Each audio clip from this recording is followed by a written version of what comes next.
There are places in and around our great cities where the natural world has all but disappeared. You can make out streets and sidewalks, autos, parking garages, advertising billboards, monuments of glass and steel, but not a tree or a blade of grass or any animal, besides, of course, the humans. There are lots of humans. Only when you look straight up through the skyscraper canyons can you make out a star or a patch of blue, reminders of what was there long before humans came to be. But the bright lights of the big cities bleach out the stars, and even that patch of blue is sometimes gone, tinted brown by industrial technology. It's not hard going to work every day in such a place to be impressed with ourselves, how we've transformed the earth for our benefit and convenience. But a few hundred miles up or down, there are no humans. Apart from a thin film of life at the very surface of the earth, an occasional intrepid spacecraft, and some radio static, our impact on the universe is nil. It knows nothing of us.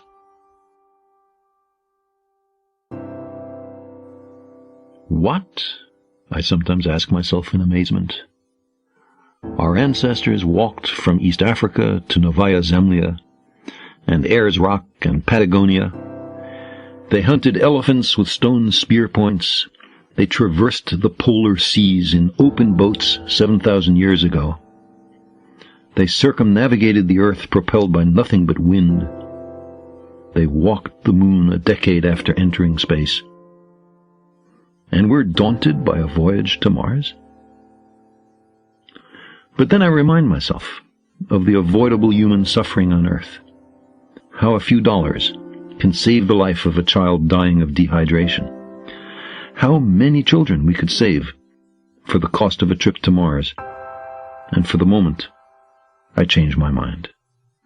Is it unworthy to stay home or unworthy to go? Or have I posed a false dichotomy? Isn't it possible to make a better life for everyone on Earth and to reach for the planets and the stars? We had an expansive run in the 60s and the 70s. You might have thought, as I did then, that our species would be on Mars before the century was over. But instead, we've pulled inward. Robots aside, we've backed off from the planets and the stars.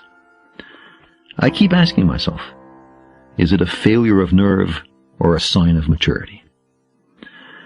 Maybe it's the most we could reasonably have expected. In a way, it's amazing that it was possible at all.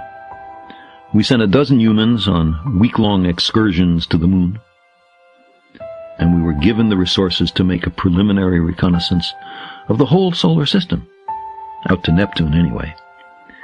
Missions that returned a wealth of data, but nothing of short-term, everyday, bread-on-the-table, practical value, or at least not much. They lifted the human spirit, though. They enlightened us about our place in the universe.